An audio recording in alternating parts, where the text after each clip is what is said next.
Let's do it. We are reading the Bible, the whole thing, the entire Bible, and the Apocrypha. Yes, the Apocrypha. I've got to find it in non copyrighted public domain form, and we can read that.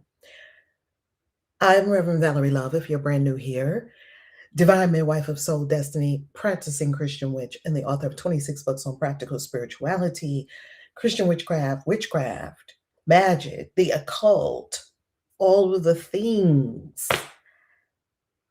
Let's go. Here we go. Good morning, good morning, good morning. Welcome. Come on in, come on in, come on in. Or if it's evening where you are, beautiful night to you. Or if it is afternoon, or whatever time it appears to be, welcome. Time is an illusion. We're reading from the World English Bible. It is a public domain Bible so that we don't have to concern with copyright issues. Genesis chapter 33. Jacob lifted up his eyes and looked, and behold, Esau was coming, and with him 400 men. He divided the children between Leah, Rachel, and the two servants. He put the servants and their children in front, Leah and her children after, and Rachel and Joseph at the rear.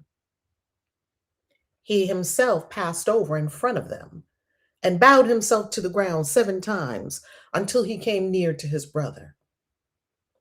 Esau ran to meet him, embraced him, fell on his neck, kissed him, and they wept.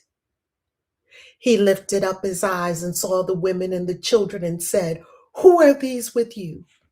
He said, "The children whom God has graciously given your servant." Then the servants came near with their children and they bowed themselves. Leah also and her children came near and bowed themselves. After them, Joseph came near with Rachel, and they bowed themselves. Esau said, "What do you mean by all this company which I met?" Jacob said, "To find favor in the sight of my Lord." Esau said, "I have enough, my brother. Let that which you have be yours." Jacob said, "Please no. If I have now found favor in your sight, then receive my present at my hand, because I have seen your face as one sees the face of God, and you were pleased with me. Please take the gift that I brought to you, because God has dealt graciously with me, and because I have enough." He urged him, and he took it. Esau said, "Let's take our journey, and let's go, and I will go before you." Jacob said to him, "My Lord knows that the children are tender, and that the flocks and herds with me have their young. And if they overdrive them one day, all the flocks will die. Please let my Lord pass over before his servant, and I will lead on gently, according to the pace of the livestock that are before me, and according to the pace of the children, until I come to my Lord to Seir." Esau said, "Let me now leave with you some of the people who are with me." He said, "Why? Let me find favor in the sight of my Lord." So Esau returned that day on his way to Seir. Jacob traveled to Succoth, built himself a house, and made shelters for his livestock. Therefore, the name of the place is called Succoth.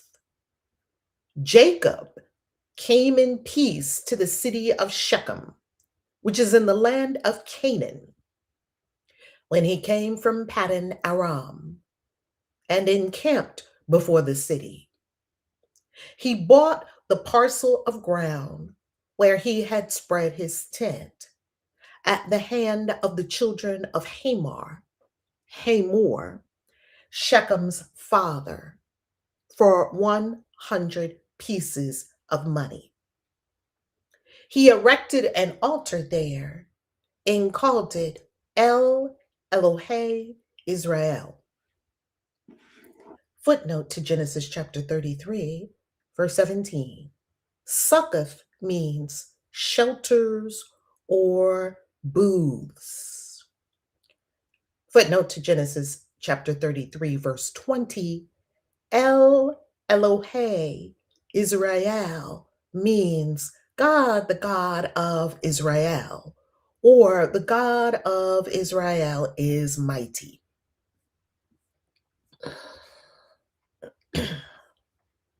Genesis chapter 34.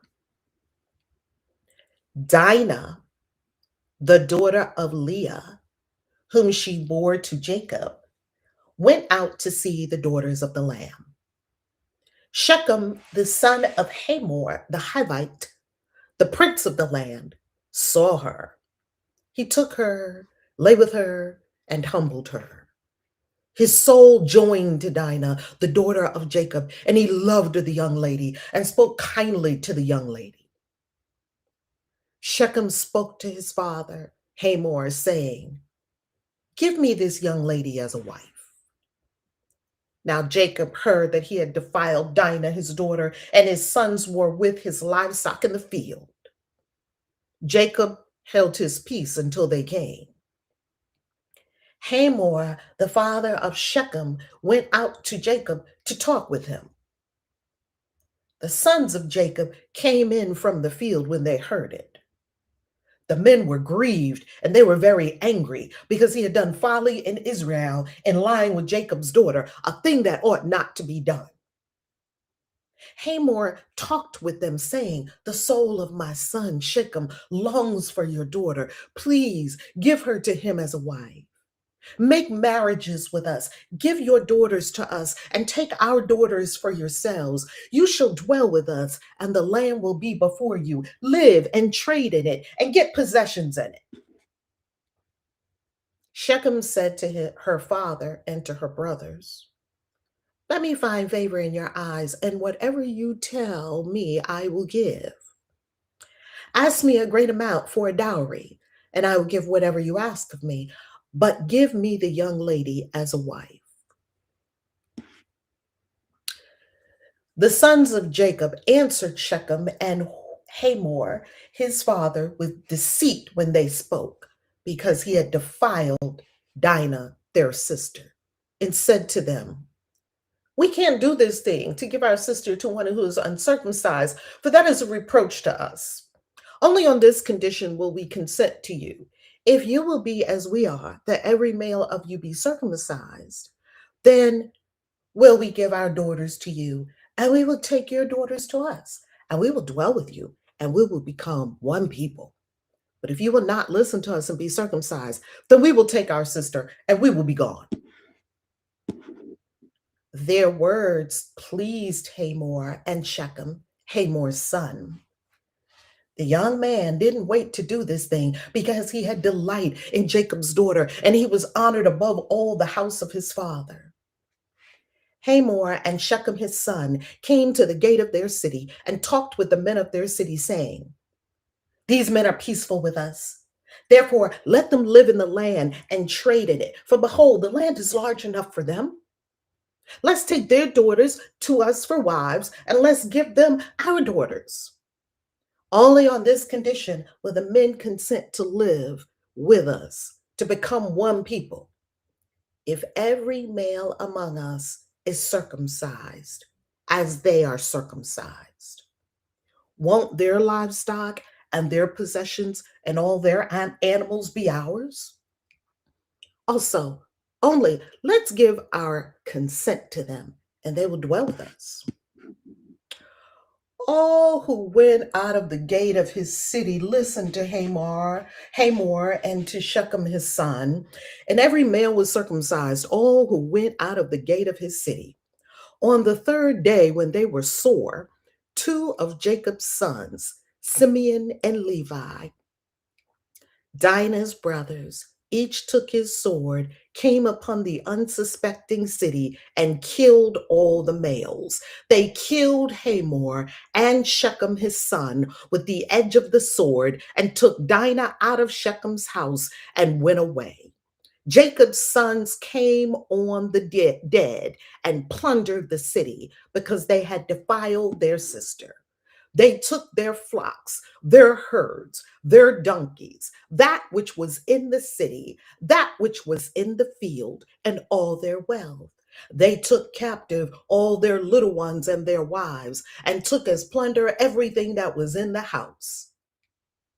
Jacob said to Simeon and Levi, "You have troubled me to make me odious to the inhabitants of the land among the Canaanites and the Perizzites. I am few in number. They will gather themselves together against me and strike me, and I will be destroyed, I and my house." They said, "Should he deal with our sister as with a prostitute?" Footnote to Genesis 34:17. Hebrew has literally daughter. I do want to say that there must be some kind of error here, because Shechem said to her father and to her brothers, unless it reads as if Shechem is the her, but really Shechem is saying it to her father and her brothers. If you came here for the reading of the Bible, there you have it. If you are staying for the commentary, wow, wow, wow. Now let's first talk about the church version of this story. Didn't they tell us in church or in Christianity that Jacob, also known as Israel, after he wrestled with the man, not an angel, that Jacob was the hero? Isn't that what we were taught? We were taught in Christianity that Jacob is a good guy. And now we have seen through multiple deceits that Jacob is not a good guy. That's first. And that it is generational, because like father, like son, because Simeon and Levi, and they come up with a plan to deceive, kill, plunder, and take people as slaves. We're supposed to think that's a good thing. Jacob, who is the father of all these kids, right? So Leah is the mother, Jacob's first wife, right? Leah is the mother of Simeon, Levi, Dinah. Now, didn't they also tell us in church? Yes, they told us this in church, right? Didn't they also tell us in church that Dinah was raped? Isn't that what they told us in church? That's not what it says. If we read what it says that he loved her and they were in a passionate love tryst. They were in a passionate love affair. He didn't rape her. They were mad because they had sex before they got married. He didn't rape her. Let's look at it again. Because this is what they told us in Christianity. This is what they told me anyway. I don't know anyone else. Did they tell you when they told you this story? Yeah, those evil men, that evil Shechem, he raped, he defiled Dinah, he laid with Dinah, and he raped her. He didn't rape her. Well, at least that's what they told me in the Christian in JW cult. No, him and Dinah were having a passionate love affair. Now, because, well, let's just read it. Let's just read what it says. He keeps saying how he loved her so much. And it is the trope all over again, that she's so beautiful and somebody sees her and they want her. It's the same Rebecca. It's the same Sarah, Rebecca trope. Let's go. Here it says, Dinah. Let's go to Dinah. Chapter 33. Let's go to 34. Dinah, the daughter of Leah, whom she bore to Jacob. She went out, she was hanging out with the people, and they said that was a problem. Dinah was hanging out with the people in the land rather than being with her own people. That's one of the things they say.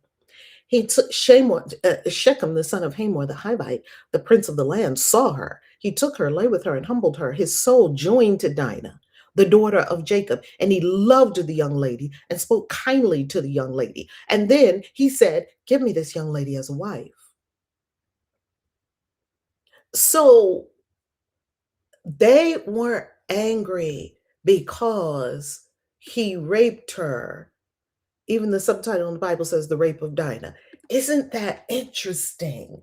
Yet, if you read it, it doesn't say that he raped her and then he loved her. It said he was loved. He said his soul was joined up with her. Like, if we just read it, it's a love story, it's not a rape. They called it a rape because she and he had sex before they were actually married. And they were just angry. Why? Because they didn't get the dowry yet. They didn't get the money. So what happened? Simeon and Levi, Dinah's hot-headed brothers, hatched a plan. Even the AI agrees with me. Hatched a plan to make all the men super vulnerable. Now, yeah. Let's think about this. How can we get them? Okay, let's all be circumcised. Now, maybe the circumcision idea was honest. Maybe that was an honest plot. Yet I don't think it was, because I think in the Bible it says, let's go back one again on screen share. I think it says here in the Bible that it was a plan. It was a trickery. It was trickery from the beginning. Let's see. Let me find favor in you. Whatever you tell me. And his son. Oh, okay. There it is. The sons up. There it is. There is the deceit. The sons of Jacob answered Shechem. Shechem came to his father and said, now he's a prince. So, he probably is in his princely ideas that if he wants this wife and he's in love with this wife, he's going to go to his father. Please, father, get me this. Please have this woman be my wife. I love this woman. So the father goes to the father of Dinah and says, my son, he loves this woman. He loves your daughter. Please, come on, let's let them get married. And how about, instead of you living over there, you're so separate from us. Hey, let's get together. Your sons and our daughters can get married and back and forth. Let's join together. The sons of Jacob answered with deceit when they spoke. They had already hatched the plan that they were going to tell the men to all be circumcised. And when they were vulnerable and could not fight because all their ding dongs were sore and they didn't have strength and they were laid out and couldn't do anything, then Simeon and Levi come in with the sword, and their bunch come in with the sword, kill all of them. Kill all of them? Well, that's pretty graphic and pretty gory. Kill all of them? How come they didn't just kill the one who slept with the daughter? If you didn't like that, okay, just kill him and his father maybe and his brothers. No, killed all the men. Then, but it's not over yet. Killed all the men. Then, this is a bad story. Does anyone think this is a good story? This is a very bad story. People ought stop making excuses for the Bible and claiming righteous indignation when the Bible is telling horrific stories that ought not to be lauded and applauded. We ought not applaud murderers, mass serial killers, who then plunder and took all the wives for themselves, took all the children. Y'all gonna be our servants. We just killed your father. And now you're going to be, and your husband, and now you're going to be our servants, and took all the wealth.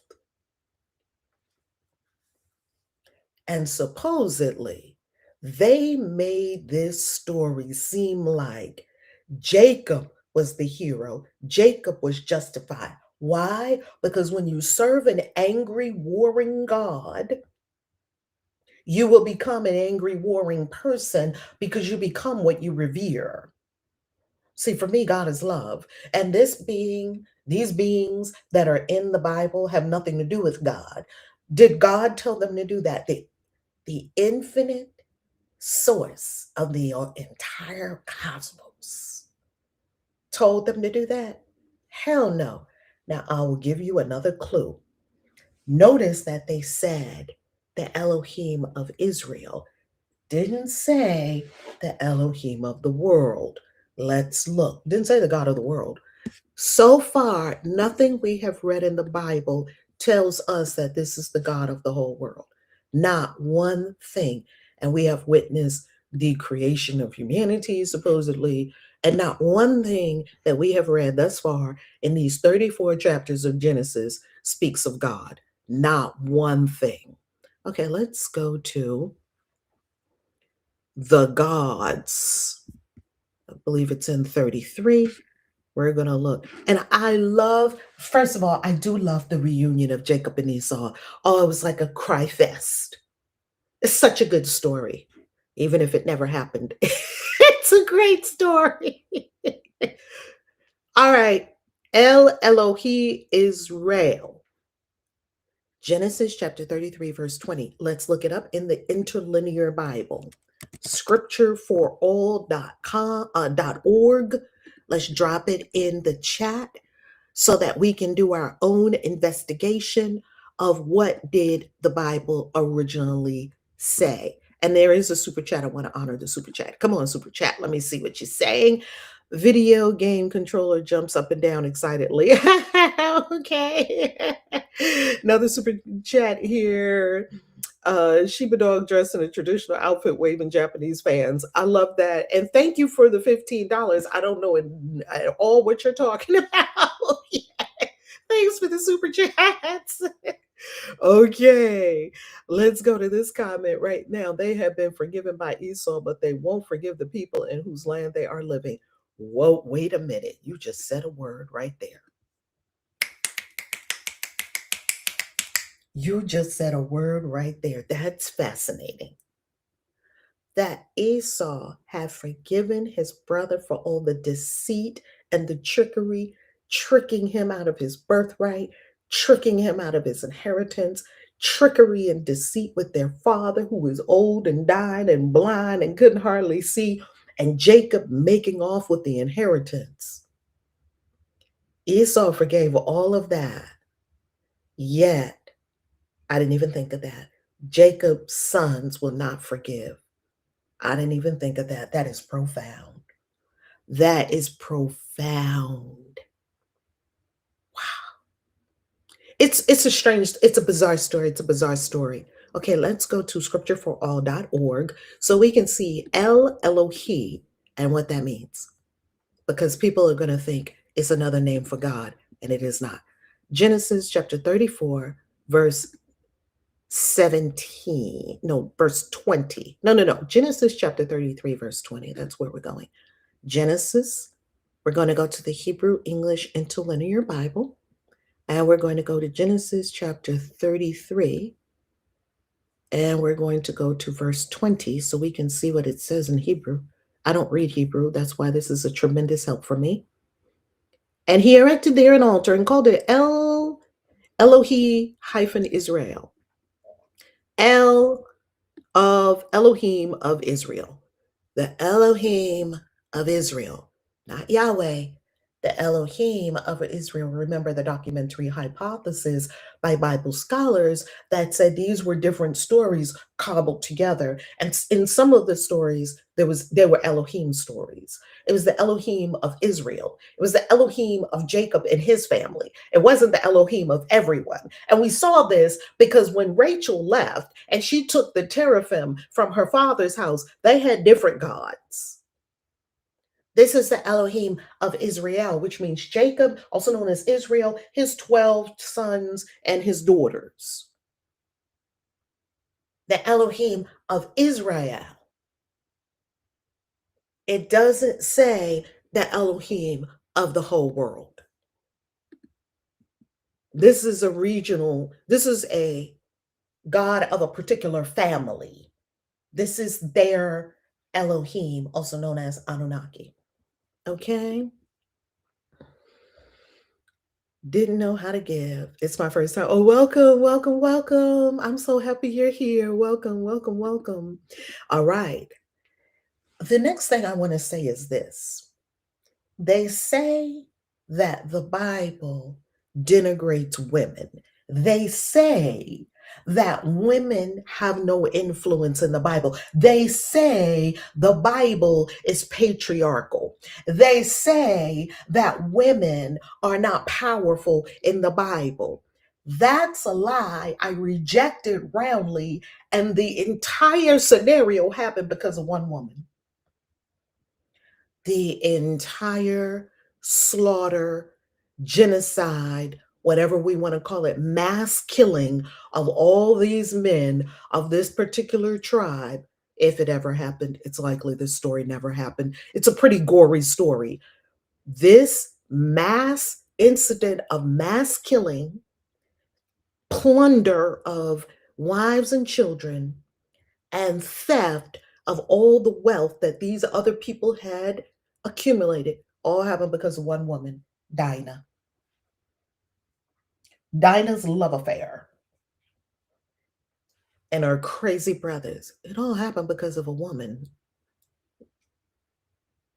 Why do people not understand what it says it in plain English? Why do people not understand what we're talking about? Why is that?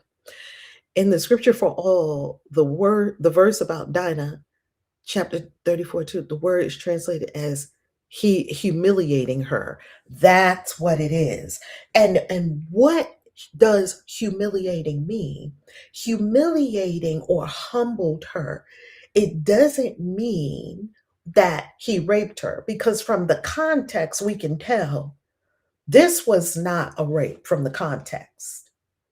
Everything in the context is telling us that it's not a rape. This man loves her. This man is so in love with her. If we wash out of our brains what they told us, now, could it be that they said he humiliated her because he had sex with her before they got married, which is a violation of their protocol, their what should happen, their we got to do this our way? First, a control of the sexuality of the people, not just the woman, the man too.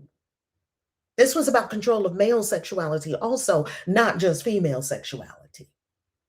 So I'm going to look this up, dear. This is an excellent, excellent point of the humiliation. What does it mean? And doesn't mean it was against her will. Nothing in it read to me like she didn't want to do this. She's out there hanging out with him. Do we know why she was even hanging out there? Were her and him talking all along? We don't know. Were they out there? Was she out, because she was going out there frequently, right? Because they said she would go out and hang out with the family, people, the daughters of Shechem.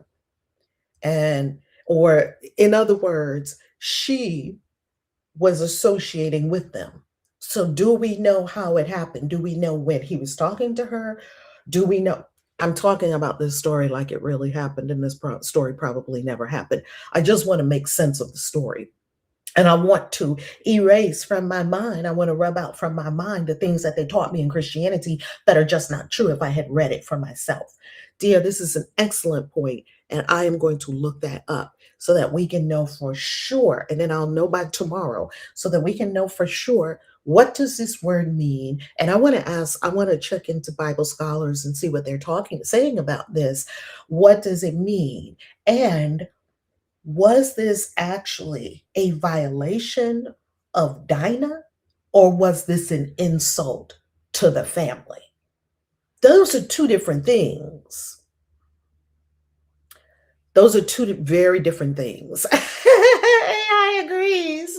So let's convene tomorrow morning and find out what is really going on here and continue in the story.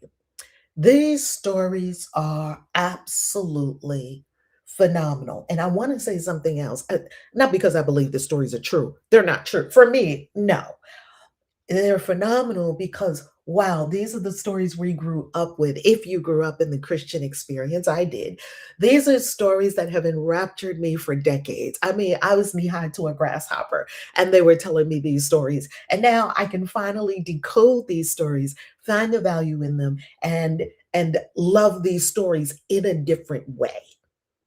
I now love these stories in a very different way than I did when I was a child and they told us these stories. Actually, I didn't love the stories when I was a child. Let me correct that. I Some of the stories were horrifying, like that killed all the people. And why do we think it's a good idea to put these horrifying stories in front of little children? They killed all the men. Ooh. But you wouldn't let your little children watch Game of Thrones. But you wouldn't let your little children read the Bible. Ooh. I mean, I think the Bible ought not be in hands of minors. That's just my take on it. The thing is gory. It's gory, it's bloodery, it's bloody, it's murderous, it's revenge. You have a great revenge story here. It's revenge. Because really, is it first it's deceit to get revenge, then it's bloodthirsty revenge. Having sex with our sister. Ugh. Settle down. I know back in the day that was a big deal. I'm going to say something to the men that may be shocking. Maybe some of these women weren't virgins when you married them, but you just didn't know one way or the other. See, because there's something I want to say about women's sexuality. It's very hidden. It's very covert. You don't really know what's going on with women. You don't know if this woman is really a virgin. They say they have signs. Maybe not. You can't always trust those signs. You also don't really know if the woman is enjoying the sex that she's having or if she's bored out of her mind. Because women are great actresses. You don't know if the woman had an orgasm or not, even though we know men have orgasms. We know when the man has an orgasm because it's very evident. You don't really know when women have orgasms because there are some women that are good actresses. I mean, I've been there. I've been there. you know, just to get this thing, let's bring this thing to a conclusion. Let's bring this thing to a head. Pardon the pun. Now, if I was enjoying it, hey, let's go. If it was just really not what I felt like doing in the moment, or if it was just, you know, hey, I got other better things to do than this. Yeah, I faked an orgasm. Yes, baby, yes. And he felt good, and I felt good, and it's over. Isn't that somewhat of a lie? I don't do that no more because now I know how to have. I'm gonna be like, I'm gonna get mine and yours, and we're gonna do this together. This is gonna be amazing, right? Or I have some very wonderful toys that can get the job done, or my hands can get the job done, right? I didn't mean to be too graphic. This is a morning show. This is a family friendly show. So, do men really know what's going on with women and their sexuality? Not all the time. Maybe sometimes, not all the time. So, I'm just saying, how many of them women were getting married and they were not virgins, and maybe they had trysts, and maybe they had love affairs? We don't know. We don't know. that's that's what I'm here for.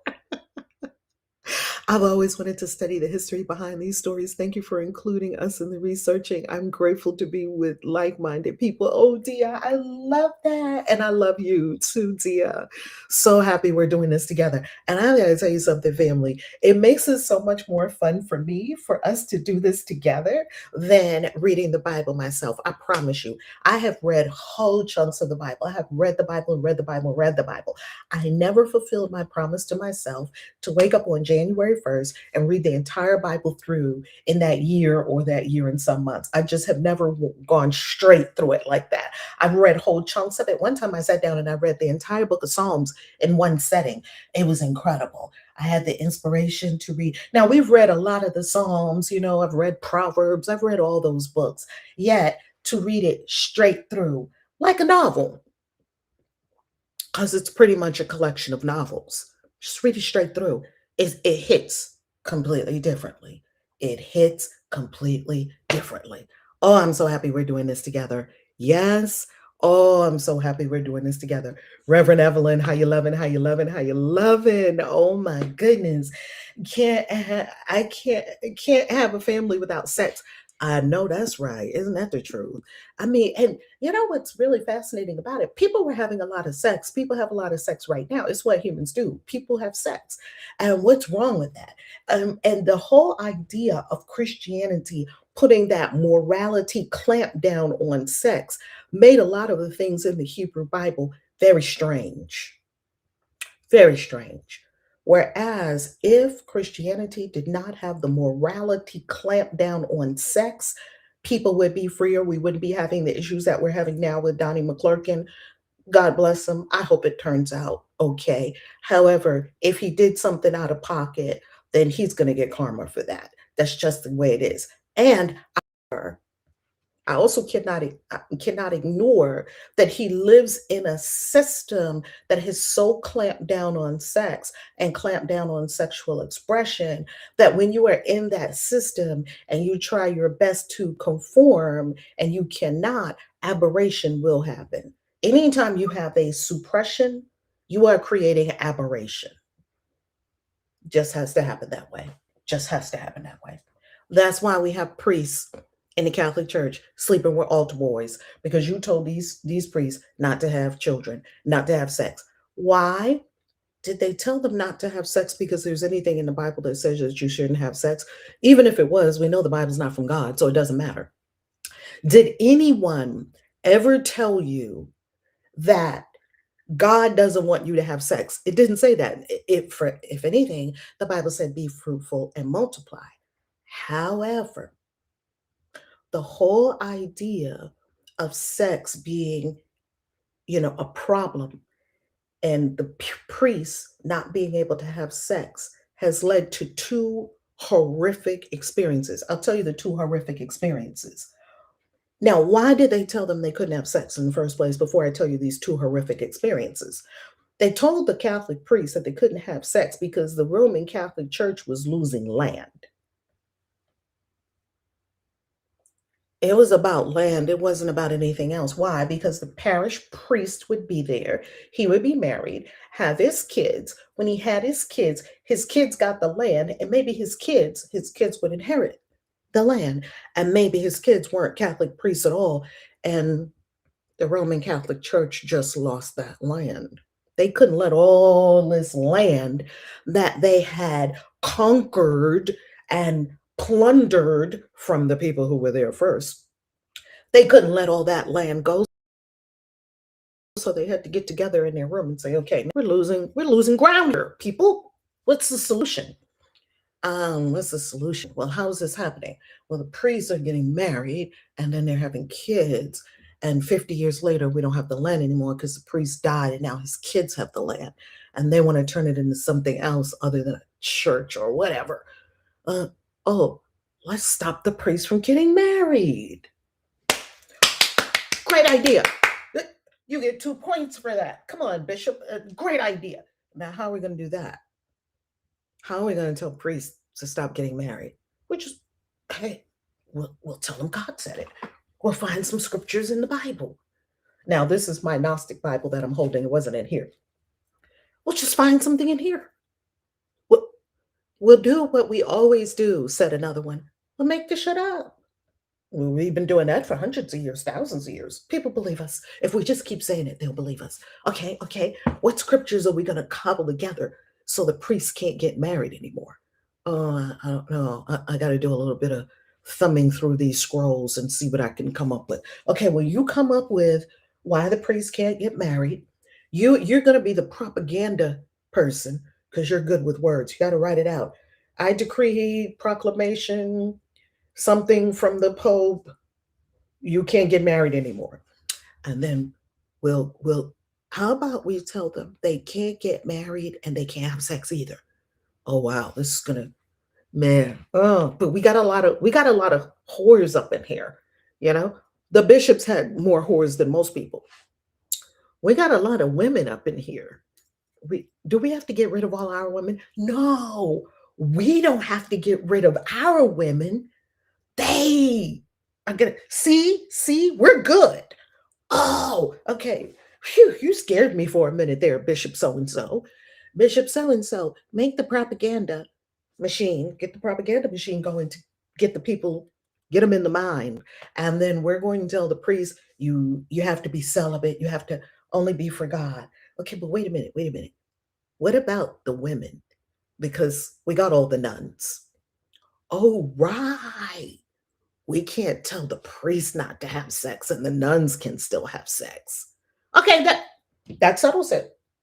We have to tell the nuns they can't have sex either. Yes, yes. All in favor? Aye, aye, aye. Okay, so the priests can't have sex. The nuns can't have sex, but we can still have sex, right? Yeah, yeah, yeah. We're going to keep our women. Don't worry about that part. I mean, come on. Don't be ridiculous. All right. Put it out there. Let's put it on. Let's seal the deal and put this in writing, shall we? Next thing you know, priests can't have sex. So the dudes, the boss dudes got in a room, but they had their women. The boss dudes got in a room and made the shit up from what they wanted. Well, it led to two horrific aberrations. One is that the children, altar boys, so you put these men who cannot have children around little boys all the time. Who thought that was a good idea? You put these horny ass men, and all they got around them is these little boys. What do you think is going to happen? Like, no one thought this through. That's why the Catholic Church has paid out millions upon millions of dollars to these children, altar boys, and all these children that have been molested by priest after priest after priest after. It's a pattern. It's a pattern. Why?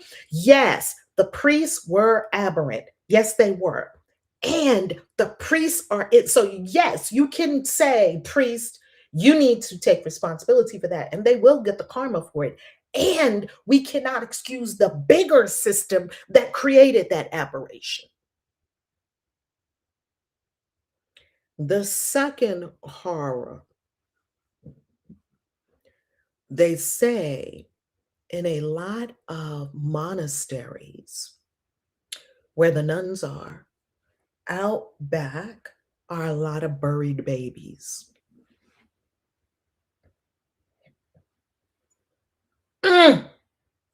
So clearly, the priests are having sex. The nuns are having sex with the priest of the place or whatever. It's basically a harem. It's basically a sanctioned harem. And I'm not saying all of them are. Definitely not. I'm saying enough of them are. I can put this one horny man in there with all these women that are also not having sex. And you're going to tell me that none of them ever thought to have sex with each other. The women didn't think about having sex with him, and the women didn't think about having sex with each other, and the women didn't think about having sex with him, and he didn't think about having sex with any of them. Is that what the story is? Yet we have evidence that in the back of many monasteries, buried in the back of monasteries, they had found bones of infants. These women were having babies or abortions or miscarriages or whatever you want to call it. However, the baby bones got there, baby, somebody was having sex. Someone was having sex like people normally do. That's what we do. It's a human urging, a human natural expression, a human. It's like eating, breathing. Sex is like all of the things that humans do. And what happened? The Catholic Church made it evil to control not just the people's sexuality. They're not controlling only the women, All those people that are talking about patriarchy, patriarchy, patriarchy. No, they are controlling the women and the men. They are controlling that. Control knows no gender. They want to control every damn thing. For what? For reach, for power, control, land, wealth. That should be obvious. Look at the Vatican. That should be obvious. I've been to the Vatican twice. I promise you, when I walked into the cathedral there, it felt like a mausoleum. I couldn't.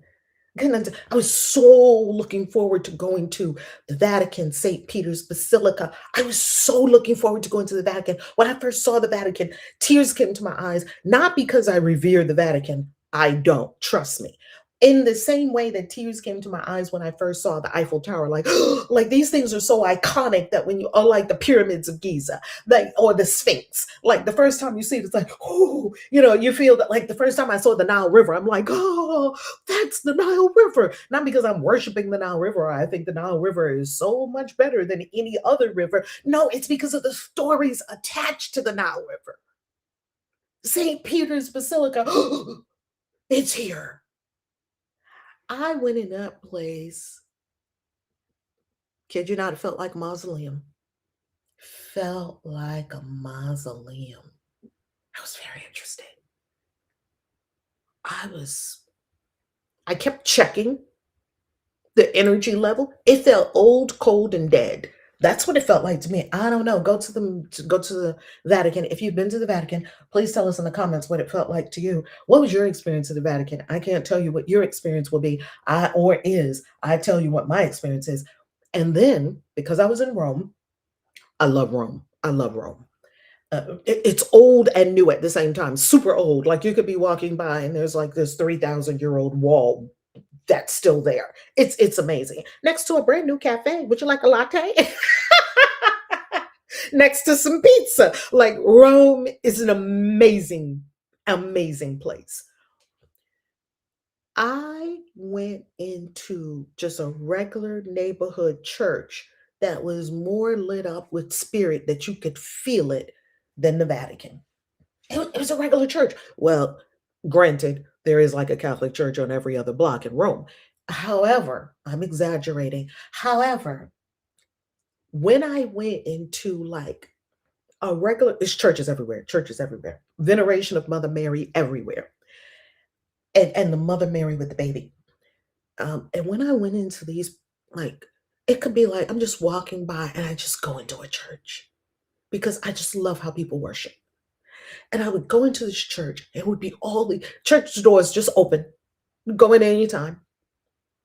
And you just walk in, like you get your latte and you drink your latte, and then you go into the church. And you walk into the church, and up front, there's this Mother Mary shrine. When I tell you a shrine, I mean it will put some of these witches' shrines to shame. How they build these shrines to Mother Mary. Fresh flowers all over the thing. Fresh flowers, the water, the altar, the baby Jesus. And she's sitting there like this. And you trying to tell me Christians don't have a goddess? Oh my God. Can you go into a Catholic church? Of course, Christians have goddesses. Don't be ridiculous. Don't be ridiculous. Christians have goddesses. Of course they do. And you would go, and some of these altars would just make you weep. And people would be in there, having a silent moment, meditative moment, a prayerful moment. In the back would be holy water. And then, yes, I'm going to scoop up some of that holy water because witches, I'm a Christian witch. I use that holy water. Baby, I'm always buying holy water from churches. Yes, I do. Give me that holy water. Why? Because when you pray over water, you speak over water, it changes the molecular structure of the water. Thank you, Dr. Emoto. That water is different from water you get out of your faucet. I have water from the sacred springs in Bali, Turta and Pool, where we are going in August on retreat. Go to valerielove.com. I'll drop the link. I have water from that sacred spring. I want to show you pictures of that sacred spring because you will, ooh, a reptilian haven. Ooh, wow, that's interesting. Yeah, they're very occult. They're super occult. and they're super, it's very creepy. I don't want to say creepy because it does have some parts that are, let me find this Turtle and Pool Temple for you. We do have some, hold on, let me pay attention to what I'm doing. Bali, Bali, Bali. Because as you can see, I got 50 million pictures in here because Soul Excursions, Bali. Radiant Soul Retreat. There it is. Now, we're going to Bali. And are we on screen share? Yes, we're on screen share because sometimes, I take off. So this was our villa where we stayed. Um, as you can see, absolutely magnificent. That's a view from upstairs. It was so magnificent that I did a live stream from there and I got up to go upstairs and people said, "Oh my goodness, that's real." We thought that that was a background. I was like, "No, this is real." I mean, AI got so many people so fooled and people do so many fake backgrounds that if you are really in a beautiful place, people question it. Isn't that interesting? Okay, so let's go back. This is the place. And I was sitting right here doing a live stream. You can find it here on my channel. And I got up to go up these stairs and literally people, it was either a Zoom or a live stream. They were like, "Oh my goodness, that's real." So anyway, hold on. Let me get you to Turtle and Pool. I want to get you to that springs because just so many amazing, that's the catch dance, the fire dance that we go to. We take you to that. And then photo shoots. Here it is. Here it is. This is Turtle and Pool Temple. Okay. All right. Now, let's show you these waters. You must go in with a sarong. You cannot go in with your regular clothes. You must be in a sarong. Do you see these waters? Now, each spring, and here's some of our retreat attendees right here. We're taking you there. Each spring purifies a different aspect of your being. Some are for ancestors, some are for getting rid of illness and disease, some are for a family, some are for love life, all of that. And when you go in, do you see all these different people? Do you see these people lined up? I'm talking people from all over the world. Japanese people, Chinese people, Indian people, Black people, white people, Asian people, people all over Bali. That's me coming out of the springs. And I have my own sarong. And as you can see, you come out like so clean. It is just incredible how much gunk, like the energy of the water is just look how clean and amazing that we look, right? And so you dunk your head under. Let me get you a video. There's me again, right there. Just it is, I mean, it's insane. Boom. And the whole thing. Now, why do I show you this? Why do I show you this? I'm showing you this. Oh my goodness, you've got to come with us to Bali. It is insanely beautiful. You'll be crying every day. There's temples everywhere, the food, the flowers. It is magnificent. If you are wanting to come with us to Bali, the next travel Zoom is coming up where I'll be teaching 11 occult secrets of Egypt. So you want to go to valerielove.com and just join us on any of our live Zooms. That Zoom, I've had to change the date because of my schedule and travel. Just pop your name and email address in here and you will be notified of that live Zoom. And when we do our live Zooms, we always do, oh, let me give you the link to this. When we do our live Zooms, we always offer some kind of special. So the pricing on the website will be different than the pricing on the Zoom. Hold on, because we like to give some kind of specials. So let's go to valerielove.com/Bali. Because we've gone there quite a bit. Oh, it's lowercase. I have all caps on. valerielove.com Bali. Okay, let's get you this link. Copy. It tells you all about Bali. So if you're coming with us to Bali this year, and if you're coming with us to Egypt this year, those are the two huge retreats this year, Bali and Egypt. And if you come with us, if you're a globetrotter, you know that you don't pay retreat fees. You only pay for the expenses of the retreat itself. So usually the price for globetrotters is usually about half or about 40% off. So globetrotters save a tremendous amount of money. So if you're coming with us to Bali, so let me get back to this water. I have water from Turta Impul Temple that I collected at the mouth of the sacred spring. Now, where you see all the springs coming through, that is on the other side of where the actual springs come out of the ground. I mean, it is incredible. And you see the actual springs coming out of the ground, and it's just so people come, they collect like whole jugs of that water. You see Balinese people coming and collecting bottles of it. They come with receptacles because they know that water. Because the molecules in that water are different. So, do I get holy water from churches? Absolutely. Do I get water from temples? Absolutely. Do I have now river water? Absolutely. Absolutely. Carla, Bali is going to be amazing. Amazing. Amazing, amazing, amazing. So hop on the Zoom with us and you'll find out all about Bali and Egypt. So I want to conclude with this for our conversation today, for our commentary for today.